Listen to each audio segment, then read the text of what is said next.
Jadi melihat amicus curiae ini seperti apa?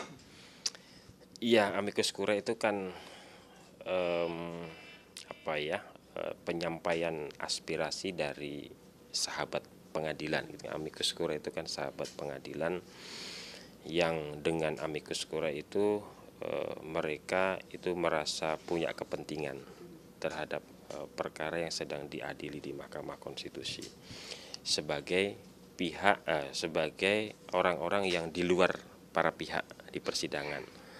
Nah, tentu dalam menanggapi itu ya Mahkamah Konstitusi terima saja siapapun yang akan menyerahkan amicus curiae itu kita terima. Ini kan datangnya macam-macam nih, ada yang diantarkan langsung, ada yang melalui mailing room, melalui surat, ada yang melalui email dan seterusnya.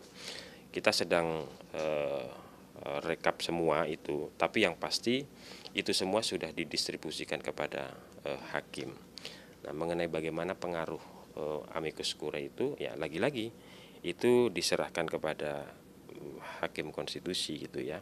Apakah kemudian menganggap amicus curiae itu relevan untuk dipertimbangkan atau tidak, mempengaruhi keyakinan atau tidak, itu kembali kepada masing-masing hakim konstitusi gitu. Nah, tapi kalau kita lihat kan amicus curiae ini memang apa istilahnya adalah sahabat pengadilan. Cuma kalau kita lihat elemennya, ini kan banyak. Ya. Ada dari tokoh, ada juga dari BEM, terus ada juga dari lawyer, banyak lah. Nah, apakah itu tidak cukup untuk kemudian menggerakkan atau mempengaruhi putusan hakim melihat bahwa memang masalah ini menjadi sorotan banyak pihak?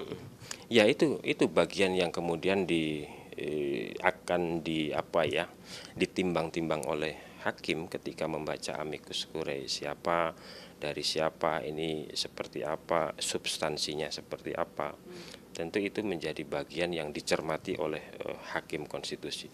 Tapi berbicara bagaimana pengaruh amicus curiae, nah itu lagi-lagi kita tidak bisa memastikan gitu ya, karena itu betul-betul menjadi otoritas, bagian dari keyakinan hakim gitu ya. Apakah memang keyakinannya dipengaruhi oleh amicus curiae atau kemudian standingnya itu ya dia sudah punya standing sendiri.